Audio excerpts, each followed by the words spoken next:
The Emperor gave the traveler structure.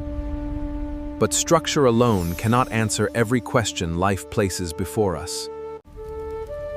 Some lessons are not built through control. They are received through guidance, tradition, and wisdom passed down with purpose. This is the Hierophant, the teacher, the guide, and the keeper of knowledge that helps us understand deeper truths. This card speaks of learning, values, belief systems, and the sacred role of those who help shape our understanding. The Hierophant reminds us that the right guidance does not control us.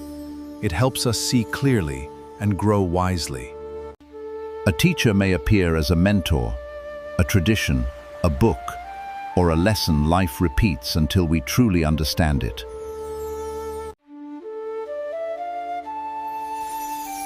But this card is not about blind obedience. True wisdom begins when we understand the meaning behind the rule.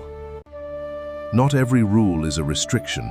Some are maps left behind by wisdom, helping us walk with greater clarity and purpose.